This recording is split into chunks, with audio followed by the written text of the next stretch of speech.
me! I'll swallow your soul! I'll swallow your soul! I'll swallow your soul! Swallow this.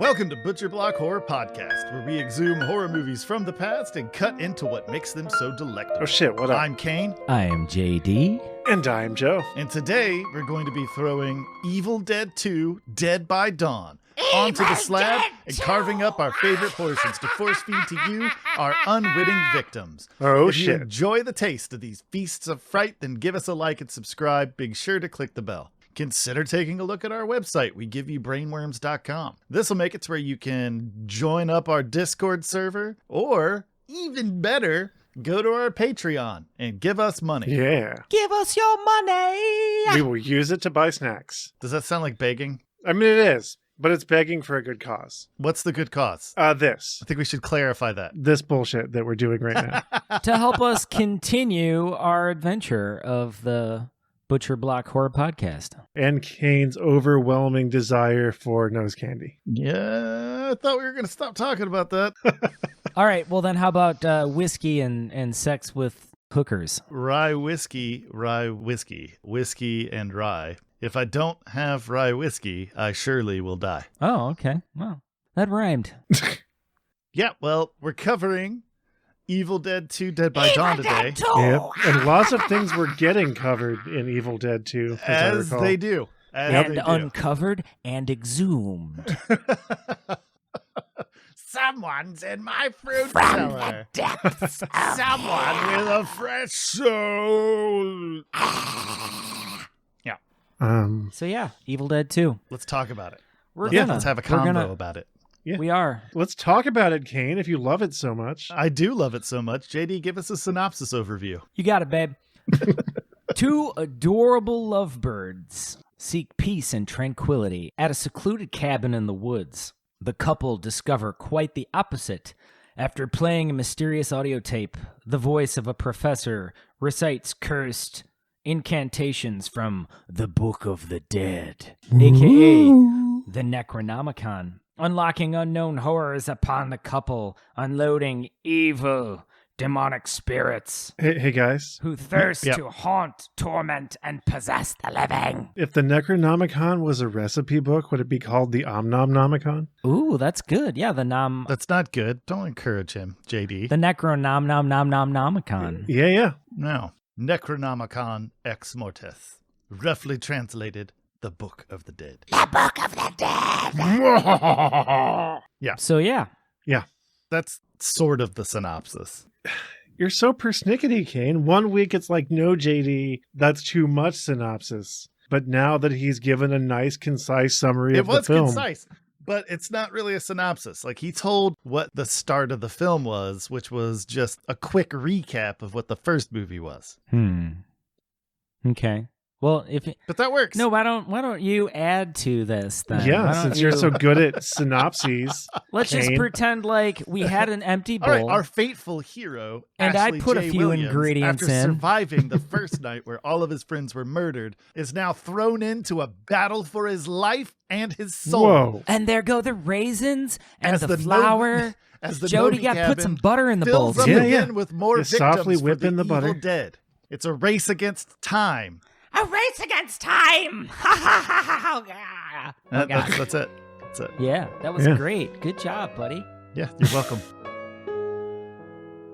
So yeah, Evil Dead 2 was released March 13th, 1987. Released with a from the screen underworld. time of 84 minutes and a budget of roughly $3.5 million, grossing $6 million in the U.S. and about $11 million overall.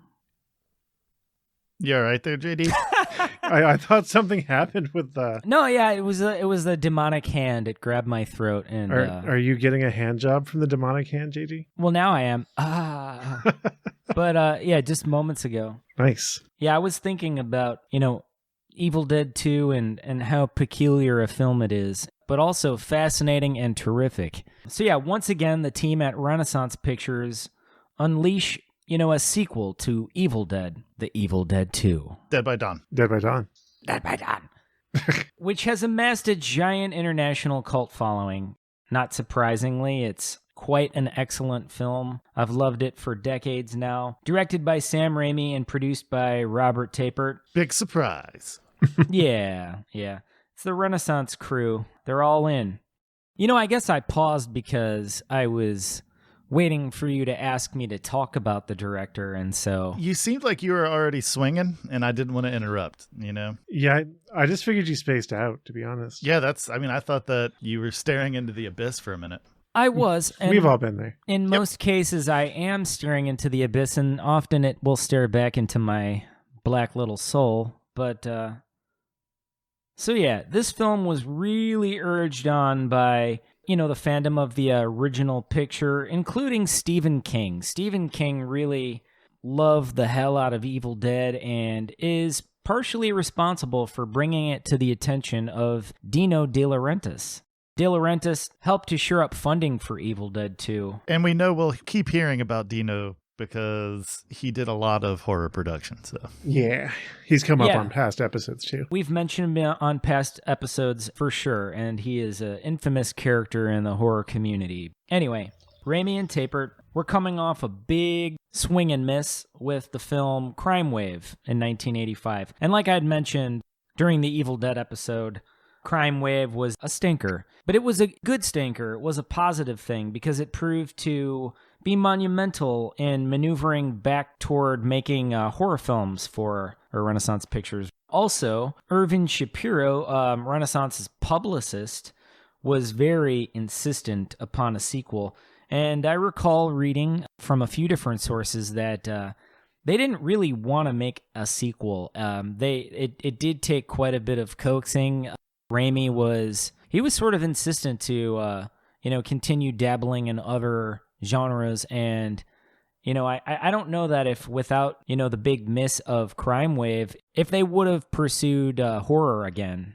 So yeah, between everyone at Renaissance and Stephen King and Shapiro, De Laurentiis, the ball got rolling again in the horror direction, and they started filming in Wadesboro, North Carolina, and Detroit, Michigan in 1986. Raimi and De Laurentiis actually met through Stephen King. De Laurentiis asked Raimi to direct an adaptation of King's book titled Thinner. Have you guys seen the film Thinner? Yeah. Yes. Could you imagine if Sam Raimi had directed that? That would have been wild. I enjoyed Thinner as it was, but I feel like really anything, in my opinion, that Sam Raimi has touched has been pretty great as far as the horror genre is concerned. So, but yeah, Raimi refused the project. However, the two remained in touch. It's a little known fact, but De Laurentiis actually affected the order in which the movies were made as the financial backer to Evil Dead 2. Yeah. See, Raimi wanted a certain amount of money, but De Laurentiis would only guarantee it if they made a film similar to Evil Dead. So to start with, that's exactly what they did, and they saved the medieval-themed proposal for a later date. And that ended up being Army of Darkness. Which we'll be covering next week. We surely will.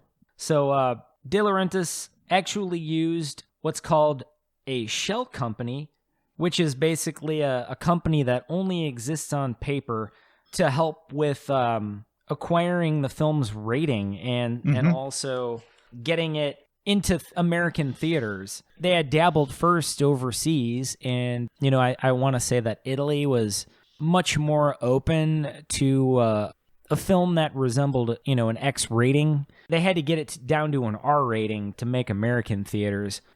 But anyway, they felt like if they ended up cutting back on Sam Raimi's ideas, they wouldn't have wound up with the horror masterpiece they had. And I think De Laurentiis understood that. So they didn't want to cut scenes and hinder his ability to create. Anyway, De Laurentiis put his son-in-law, Alex De Benedetti, up to the creation of Rosebud Releasing Corporation. Yeah. And he sort of put Alex up to handling the film's release in the United States. And actually, that blossoming rose at the beginning, it's sort of like an animation of a rose as the film opens before the credits.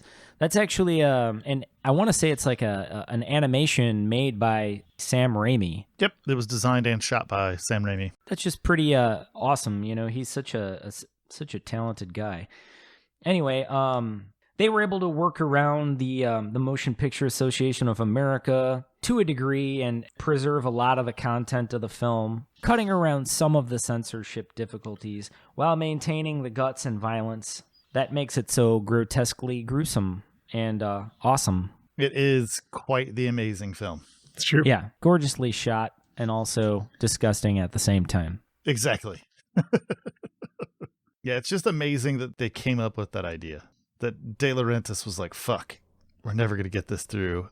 It's never going to go through the MPAA. Right. So we'll just create this company, and my son-in-law will run it. That's who will release this film.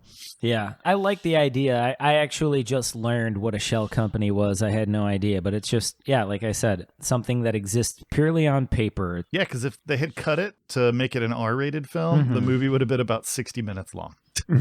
Right, and that wouldn't have cut it. No. You got anything else about the producers or anything like that? Not so much. I mean, Robert Tapert, that's... Yeah, we've covered him. Yeah.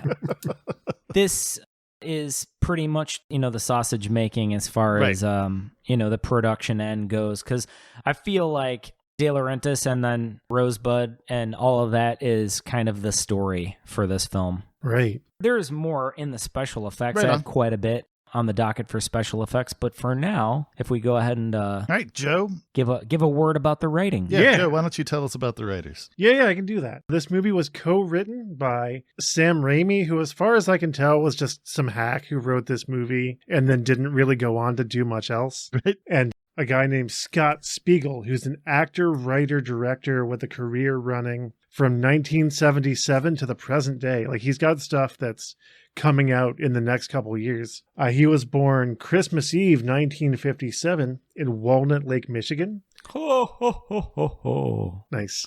You're going to piss Kaine off if you keep doing that. Where he attended high school with Sam Raimi and Bruce Campbell. So that's cool. He later moved to Los Angeles to pursue a career in filmmaking, where he shared a house with Sam Raimi and the Coen brothers, as well as actresses Holly Hunter, Frances McDormand, and Kathy Bates. Isn't God that damn. crazy? It is. That It's is fucking madness. crazy. so wild.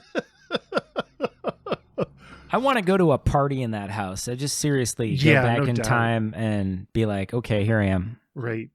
In the early 90s, he introduced Quentin Tarantino to producer Lawrence Bender, who helped him to make Reservoir Dogs and basically get his start as a director. So that's fun. Hell yeah. And then in 2004, he founded the production company Raw Nerve with horror director Eli Roth. Yeah, Spiegel's dope. Yeah, no doubt. He was involved with Sam Raimi's early Super 8 short films. Yep. And something that he seems to have self-produced, essentially, called Attack of the Helping Hand, which, as far as I can tell, is a short horror comedy about, the hamburger helper mascot Yeah. Yeah. attacking a woman. And he was also involved in From Dusk Till Dawn Part 2, which I personally haven't seen. So it was like a more animated version of Thing from the Addams Family.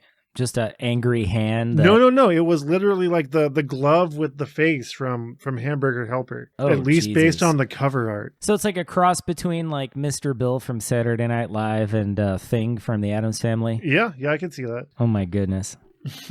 I basically love that. It's out there. You want to learn about a cinematographer real quick? I do. Word. Peter Deming, born December 13th, 1957 in Beirut, Lebanon. He's known for collaborating with directors like Sam Raimi, David Lynch, and Wes Craven. He won the 2002 Independent Spirit Awards for Best Cinematography for amazing film Mulholland Drive. Meh. Hell yeah. And he was nominated for a Primetime Emmy Award for his work on the third season of Twin Peaks, which was also amazing. His credits include David Lynch films Mulholland Drive, Twin Peaks, Lost Highway, and Inland Empire. Yeah.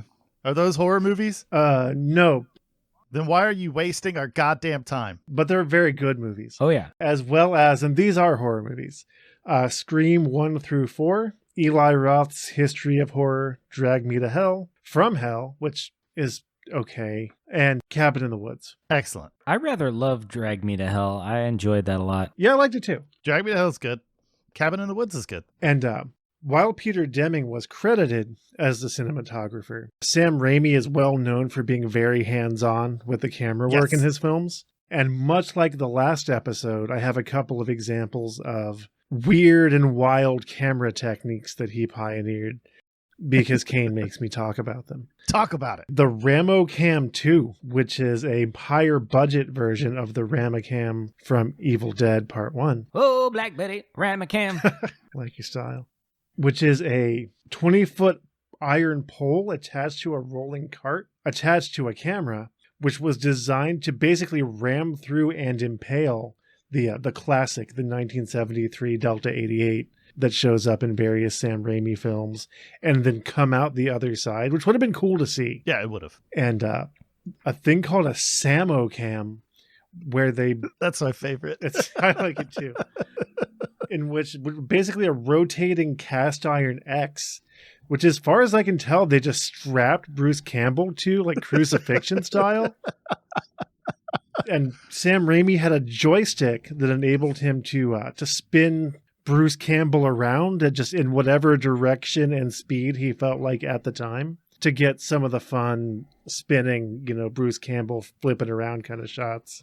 And again, I would have liked to have seen external footage of Bruce Campbell just spinning.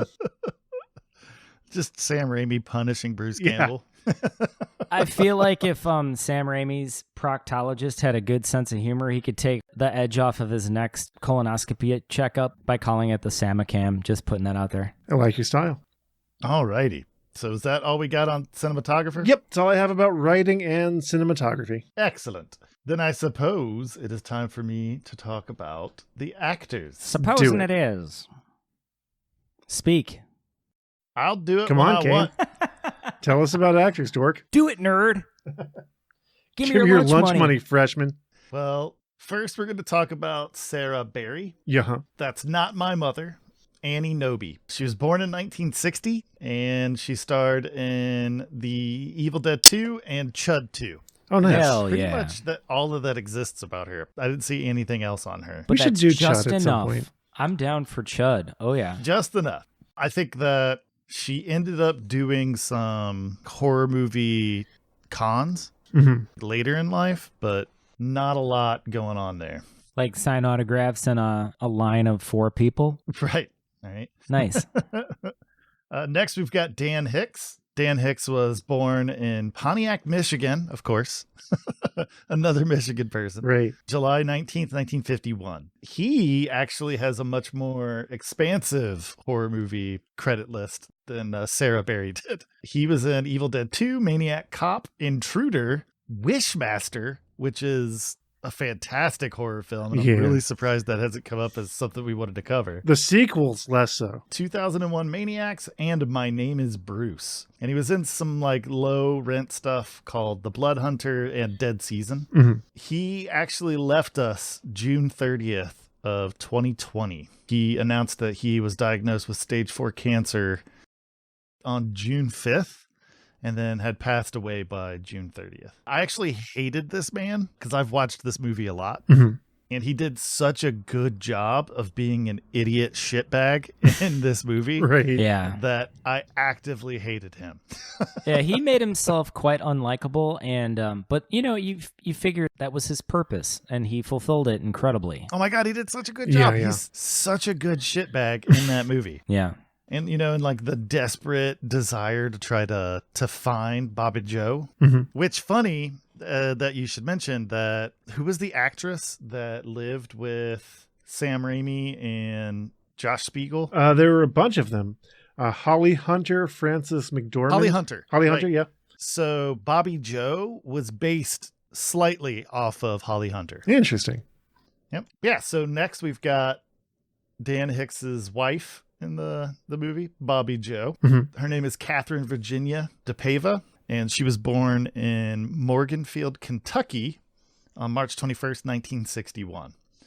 She actually began her career at 18 as a solo artist at the Grand Ole Opry. Oh, wow. That's pretty cool. Yeah, dude. After a stint in Nashville, she ended up attending Indiana University and UCLA studying theater. She dropped out to go entertain troops in Asia. She did mostly cable soaps and that kind of stuff. And the only horror movies that she has credited to her name are Evil Dead 2 and We Are What We Are, which that has popped up multiple times in my I should watch this list. Right. And I've never fucking done it. So at some point, I think we're going to need to watch that. Yeah, put it on the list. All right, next up, we've got Denise Bixler as Linda. She graduated from John Glenn High School in Westland, Michigan in 1983. There's nothing about when she was born, but I'm assuming that she grew up in Westland, Michigan. She did a bunch of plays and musicals, and then she actually appeared on a Detroit television show called Kelly and Company, where she sang and danced. That was pretty much it. I like to sing and dance. The funny thing is that she was married to Steve Guttenberg. Interesting. Yeah, from September of 1988 till 1999. And she's been living in Switzerland since June 2003. Her horror credits, Evil Dead 2.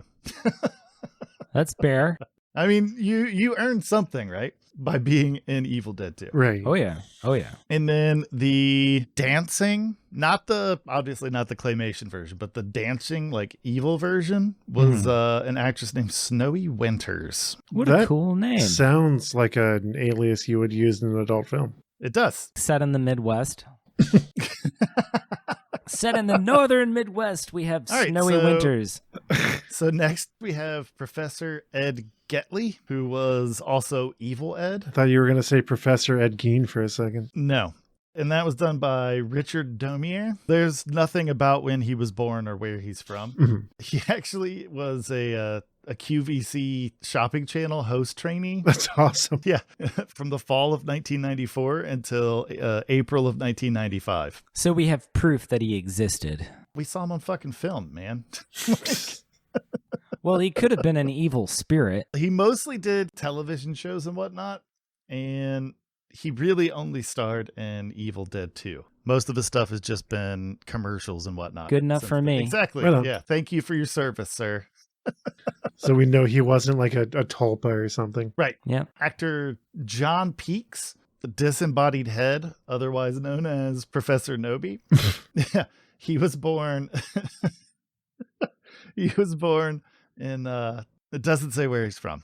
So he was just born on July 1st, 1933. He's in Evil Dead, Six Souls, and that's it. That's the only horror movies he did. Okay. I like how he appealed to the group to have his soul saved. And he's like, Exactly. yeah, read from the passages and save your souls and my soul too while you're at it. Yeah. And your own lives. Oh, that's right. Yeah, save my soul and your lives. Will save your soul. Yeah. All right. So next, we've got Lou Hancock, and she played living Henrietta Noby. Mm-hmm. Hell yeah. She was born on February 25th, 1924 in Fort Worth, Texas. Her only horror credits are, and this is actually kind of funny, Evil Dead 2 and Amityville 4, The Evil Escapes. Huh. I didn't even know they made an Amityville Horror 4. I'll be honest, man. After Amityville 2, I just didn't watch any more of them. You had enough? Yeah, I mean, Amityville 2 is fun. Yeah. I had a good time with that movie. And then, amazingly, we had Ted Raimi as the possessed Henrietta. Who was fucking wonderful. Yeah, just a great dude. And he suffered miserably Oh, yeah. for this role. Apparently, the costuming took like 5.5 hours to Yeah. get him suited up and ready to go in a giant latex suit. Yeah. And he would just fill that suit with sweat. Ted Raimi was born December 14th, 1965 in Detroit, Michigan, or Royal Oaks. He is the brother of Sam and Ivan Raimi. Mm. He actually got his start as a fake shimp in the original Evil Dead. That's cool. Yeah, we talked about him a bit. His horror movie creds are actually pretty funny. So, obviously, technically he's in the Evil Dead as a fake shimp. And then he was in Evil Dead 2. But then he was in some really weird shit, like Thou Shalt Not Kill, Except, and was also known as Striker's War, which is weird. Yeah. He was also in Blood Rage, Intruder, Maniac Cop 3, Army of Darkness, Candyman, and then some of the more well-known stuff that he was in The Grudge and Drag Me to Hell. Huh. Interesting. Yeah. And then last, we've got the voice of the monstrosity evil thing, and that was done by William Preston Robinson, and I don't know shit about him.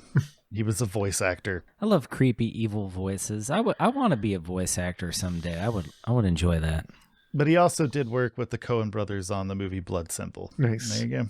So that is the actors in Evil Dead 2. Now, as far as the score is concerned, it was done by Joseph LaDuca again. Mm-hmm, mm-hmm. I'm not going to go over all of his stuff again because I just did that. I'm also not going to go over Bruce Campbell's acting cred. There's no reason to do that. But I will say that essentially Evil Dead 2 required Ash to grow from the like cowardly wimp to the leader of men. Mm-hmm. But Crime Wave had really like punched him square in the confidence. Mm-hmm. But it was the first time he had to start going through any type of long-term weight training. So bulk wasn't the issue because he was already, kind of bigger, but he needed that sturdy physique that you see in like action films, whatnot. Yeah. So he worked with a dude named Mr. North Carolina. Okay. And basically they set up a mini gym in an empty classroom in the high school that they were filming at. Mm-hmm.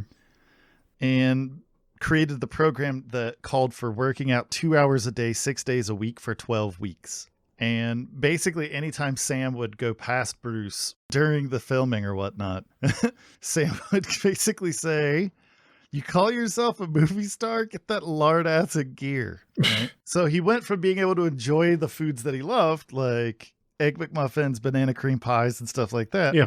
And it was all just sliced fruit, fish, and a protein supplement. And what's funny is that as the program began to take hold, his system kicked into like a super fast metabolism. Mm-hmm. And so parts of him began to shrink, like his stomach and his ass, while his chest and his arms expand. And the funny thing about that is that the film was shot out of sequence. So you could actually watch the before, during, and after versions of himself. That's awesome. Yeah, Bruce Campbell is in terrific shape, and especially as one who he took it upon himself to do most of his stunts. I think there was only, the use of one stunt double during that staircase fall. And other than that, I mean, he was in good enough shape to handle his own business. And that dude was carved out of wood, Yeah. Yeah. No, I mean, and to finish up the score real quick, because we don't need to talk about Joseph LaDuca. We talked about him last week, so there's no need to go over it again. But in 2017, Wax Trax released the Evil Dead 2 Dead by Dawn soundtrack on vinyl again. Oh, nice. Released it. That's pretty cool. So that's cool. Yeah. Wax Trax does some cool stuff. Yeah, obviously. That was a weird, sarcastic response. Well, I mean, it's just Wax Trax has been gone for a while. Mm-hmm. And so now the things that they do is they're just kind of re-releasing. That's what things. I was talking about, is like the they're not just signing that new bands or anything. But if you're interested in learning about Wax Trax, they actually have a Twitch stream, Mm-hmm. and they will play through the Wax Trax catalog every now and then. Oh, that's cool. Since the pandemic happened. Right. But there is a documentary that will tell you about the rise and fall of Wax Trax Records. Yeah, I mostly know them through the reissues that they've been doing. Okay, yeah. So a lot of really big name bands like Front 242. Well, big name bands to industrial, right? Yeah. Like people that like industrial music. All right, so let's go ahead and jump onto special effects. Jump on it. Oh, yeah. So, special effects. This is a big old can of worms I'm about to crack open, and I think I'll a crack lot your of that, worm open. I believe you would. What? The studio's involvement, I feel, changed the dynamic of the level and the quality of the special effects. But, so Tom Sullivan, who was, the head honcho of special effects for Evil Dead, was also still involved for Evil Dead 2, but he was accompanied by a few people who would go on to be extremely heavy hitters in horror. In Mark Sjostrom, Greg Nicotero, Howard Berger, and Robert Kurtzman. So that team of special effects artists are probably some of the most well-known special effects and horror movie makeup artists, that I even know of. I talked a good deal about Sullivan last week, so I'm going to kind of shift emphasis to the other fellows, and I'm going to go ahead and start off with the main project leader, Mark Sjostrom. Okay. He was born May 13th, 1956. Not sure where, but I'm sure it's awesome. Prior to Evil Dead, and I decided to kind of talk about the involvement of these people prior to Evil Dead, and I felt like that sort of helps to kind of keep us on a proper timeline. So yeah, Mark Sjostrom, prior to Evil Dead, worked on David Cronenberg's 1983 film Videodrome. He also worked on the first 3 Nightmare on Elm Street movies. So, the first being Freddy's Revenge in 1985, and then Dream Warriors, released in 87. Definitely one of the most prominent makeup artists of the time. And then we'll go on to Greg Nicotero, born March 15th, 1963 in Pittsburgh. Also known for his special effects makeup. Prior to Evil Dead 2, Nicotero was actually uncredited as part of the creature effects on the film Predator. Nice. Hell yeah. Which, as far as that goes, for, entering sci-fi and horror early in one's career, that's a tall order. Special effects for Creepshow 2, that was also in 87. And then Nicotero did special effects makeup for Day of the Dead in 85. Nice. Yeah. And there was also a Chuck Norris flick in there somewhere. I wonder if it was like a prosthetic beard with like a machine gun in it or something. I don't know. Anyway, next up, Robert Kurtzman. Born November 25th, 1964, somewhere in America. Kurtzman helped form the KNB-EXF group in 1988, and that was also with Nicotero and Howard Berger. Prior to Evil Dead 2, Kurtzman, and this kind of goes for Howard Berger as well. They all sort of were being in that little clique they had of special effects artists. They worked on Night of the Creeps in 1986, and Nightmare on Elm Street 3, The Dream Warriors, came out in 87, and also Predator. What's funny is that the guy that worked on Nightmare on Elm Street 3, The Dream Warriors, there's an assumption that he snuck the Freddy Claw into that shot. Oh, nice. For another homage to Wes Craven. Yeah, that's one of the things that I love about horror films are the little, the nods to other films that came before them. I think that's a precious thing that happens in horror movies, and I hope it always continues. Also, I would like to mention Wendy Bell, because often we don't mention enough ladies involved in horror, and she was one of the special effects makeup artists, and Evil Dead 2 was her first special effects credit for makeup, horror movie makeup.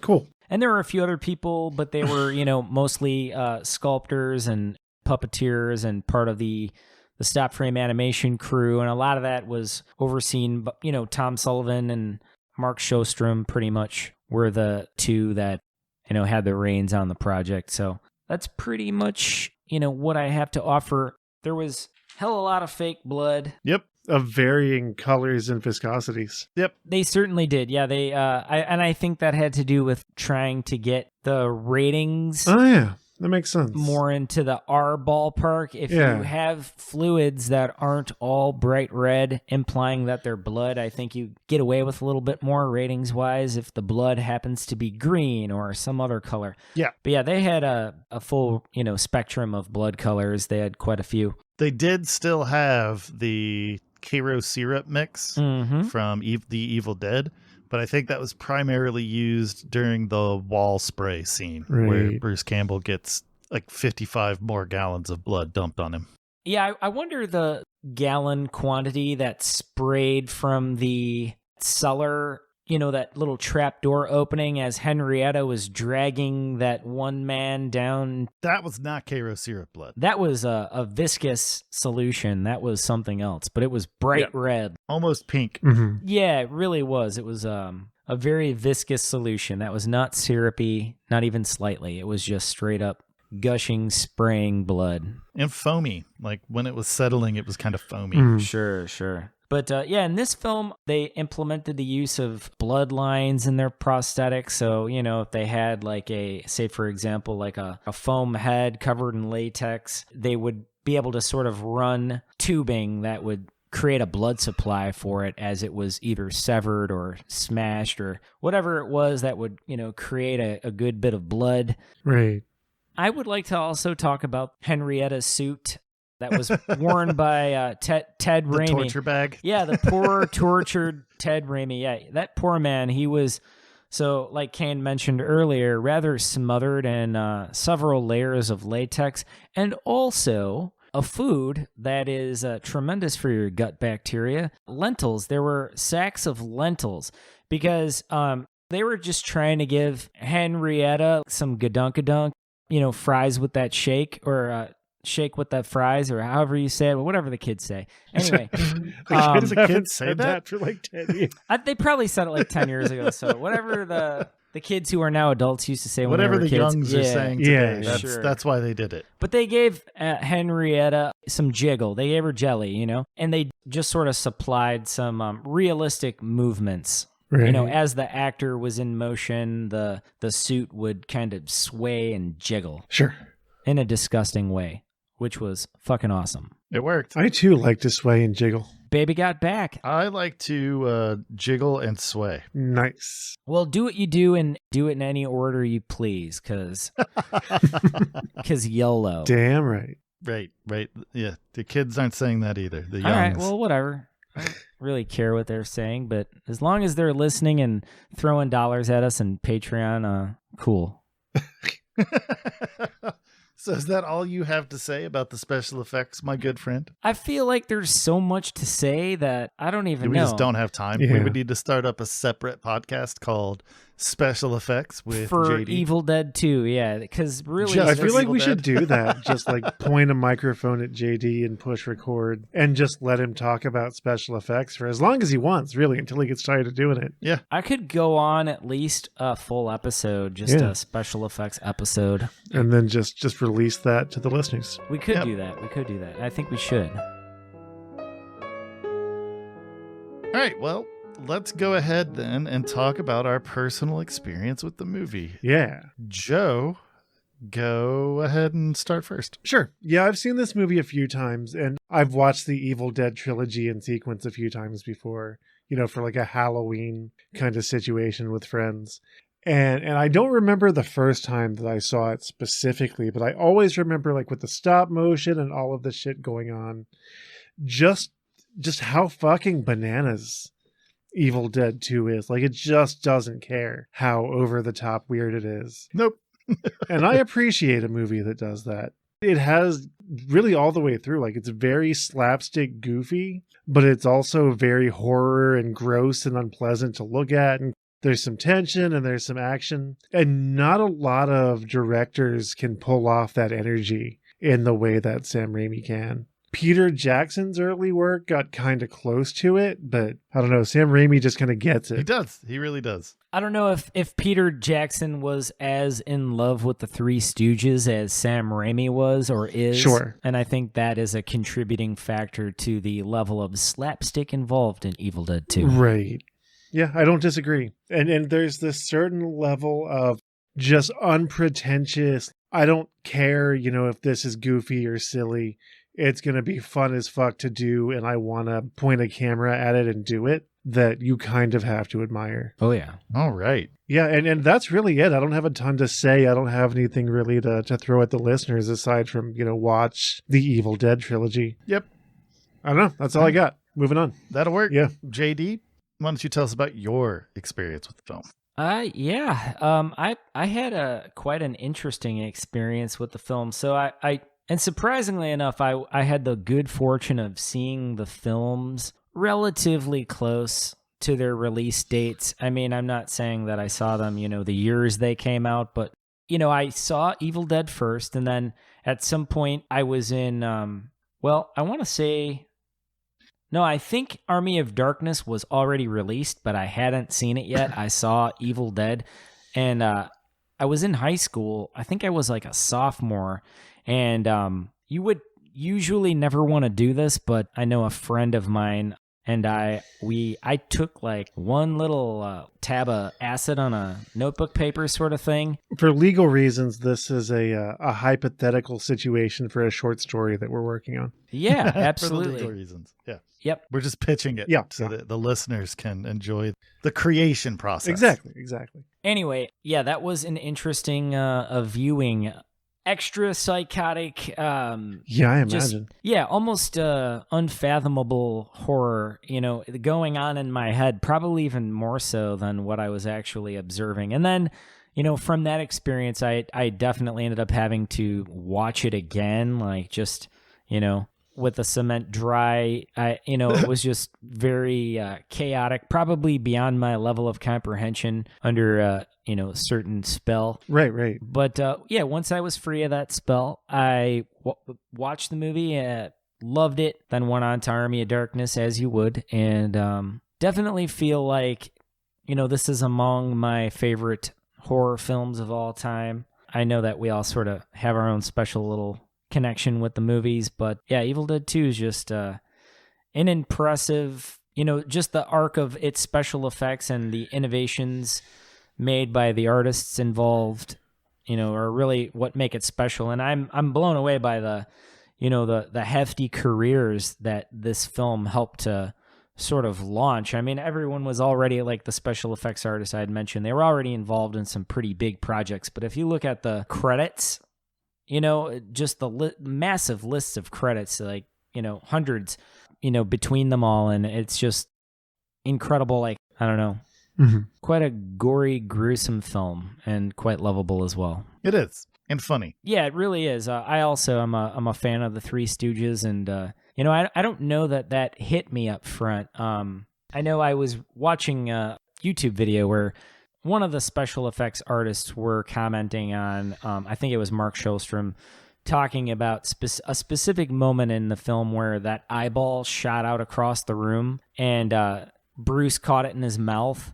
And that was like a direct, homage to the Three Stooges. Because I forgot what it was in the Three Stooges that they described, that some object shot across the room and like Moe caught it in his mouth. And it kind of like, resonated with Raimi enough to try to include a moment like that in the film. So, nice. Yeah. And there was quite a few other examples of their comedy, but it all resonates with me. So yeah, Kaine, what is your experience with the film? Well, I mean, as I said before, I actually saw Army of Darkness first and then was immediately obsessed with the movies. So then I watched them in order from there. But Evil Dead 2 in particular, I watched that movie on a daily basis in like 1997, I think. It was a movie that I would just put on every day. Like your bedtime story? Yeah. Essentially, that's what I would do. I'd put it on to go to sleep at night.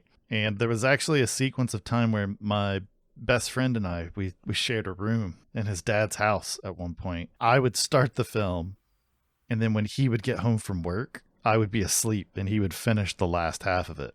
So he could tell you anything about what happened in the last half of the film, and I could go on and on about what happened in the first part of the film. It's awesome. But, I mean, ultimately, it's just... the Evil Dead trilogy is my Star Wars. Right. I feel like the cross blending of, different sight gags coupled with the incredibly bizarre facial contortions that Bruce Campbell is able to force upon his own face. And body contortions, my goodness. Yeah. But yeah, I mean, I feel like it's a great story, like overall. And then the effects and everything really just kind of push it over the top. I don't really have anything to put out there into the world. Again, like last episode, I obsessed for a long time over these movies and watched them all the time. So I don't really have any questions left. I've read Bruce Campbell's books on it. Like I know a lot. I mean, I met Bruce Campbell in 2001. Oh, awesome. Yeah. I stood in line in a bookstore in Louisville, Kentucky with said best friend that I shared a room with, and we waited for about 3 hours. And at one point during the wait, the crowd got kind of tired. It was getting late, and Bruce Campbell stood up. He's like, I've been here since 5 p.m. Why don't you guys chipper up a little bit? Yeah! And then he sat back down. And that was awesome. That's Hell pretty yeah. cool. I actually have a signed If Chins Could Kill book. That's awesome. But yeah, that's pretty much it. I love these movies, and I'm excited that we will finish up the Raimi section of Evil Dead. We'll finish that up next week. Mhm. But if you guys watch Evil Dead 2 Dead by Dawn, let us know what you think. Dead by You dawn. can find us at wegiveYouBrainworms.com, as well as most of the places podcasts live. And we actually do give you brainworms. Yep. Just send us a message or comment. Yeah. Also, we warn you against forgetting to like, follow, and subscribe on YouTube. And click the bell. Yeah, click the bell. Yeah. Click it. Speaking of clicking things, Yeah. I'm going to push the button. Dead by Dawn. Do it, nerd.